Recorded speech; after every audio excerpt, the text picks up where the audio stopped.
If you're looking to keep your browsing history private on your iPhone, you can do so by using Safari's private browsing mode.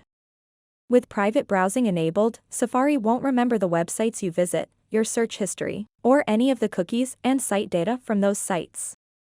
So if you're worried about someone snooping on your browsing habits, make sure to watch this video until the very end to enable private browsing mode in Safari. To get started, open up the Safari browser, and to turn on private browsing in Safari, tap and hold the Tabs button at the bottom right corner of the screen. A menu will appear. So from this menu, tap on the Private or New Private tab. As you can see now, there is an explanation at the top of the screen showing that you are in private browsing mode.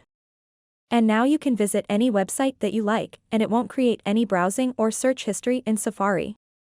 So if you want to turn off private browsing, tap and hold the Tab button at the bottom right corner of the screen.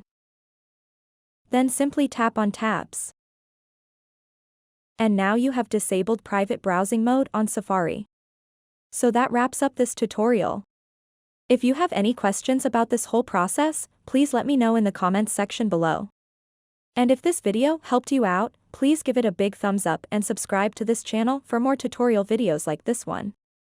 Thank you so much for watching and have a good day.